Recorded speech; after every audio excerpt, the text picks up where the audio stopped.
Hello दोस्तों, नमस्ते, प्रणाम, हर हर महादेव, जय श्री राम। आप सभी का स्वागत है हमारे न्यू वीडियो में।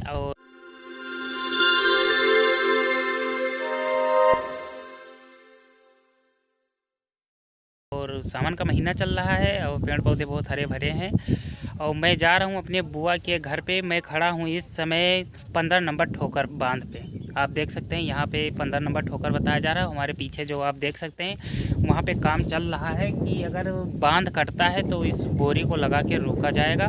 इसमें ईंट और पत्थर और रेत मतलब बालू इसमें भर के रख दिया गया है कि अगर बांध कटता है तो इसको लगा के रोका जाएगा। अब हम दिखाते हैं नदी, सरयू नदी और घाघरा नदी एक ही में है। और नाव खड़ी है हमारी वहाँ पे, जो इंजन वाली नाव है। और इसकी लंबाई हम ऐसे तय नहीं कर सकते हैं क्योंकि बहुत लंबाई है, मुझे ज्ञात नहीं है कि मैं कितना बता दूं। लेकिन नाव से पता चलता है कि अभी नाव वाले भैया आए थे, मैंने पूछा था तो उन्होंने बताया कि कम से कम 1 से 1.5 घंटा आपको लगेगा उस पार जाने के लिए। उस पार जाने के लिए 1 से 1.5 घंटा लगेगा। और मुझे जाना है उस पार जहाँ पे आप देख सकते हैं लेन से बिल्कुल बगीचे जैसे पेड़ लगा हुआ, वहाँ पे जाना है हमको इसलिए।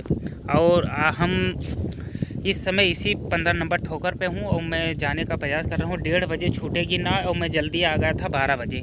तो मुझे मतलब 1.5 घंटा हमें वेट करना पड़ेगा। मैं वेट कर चुका हूँ, अब समय होने वाला है। अभी सारे लोग इकट्ठा हो जाएंगे। एक नाव में कम से कम 50 से 60 आदमी जाते हैं, तभी लेकर जाते हैं क्योंकि लंबाई बहुत है। इतना मतलब जल्दी जल्दी उन्होंने चक्कर मारना अच्छा नहीं है। और अभी मैं जब वहाँ पे खड़ा था, मैं दिखाने का प्रयास कर रहा हूँ। अभी मैं यहाँ पे खड़ा था तो मुझे एक मगरमच्छ दिखाई दिया। फिर मैं ऊपर बांध पे आ गया क्योंकि ये मुझे ऐसा लगा कि वो ऊपर ना आ जाए, इसलिए मेरे डर के यहाँ आ गया। तो मुझे डर लग रहा था। तो आप बने रहिए वीडियो में। अभी जब नाव चलेगी उसको भी इसी वीडियो में जोड़ेंगे, आप देख सकते हैं।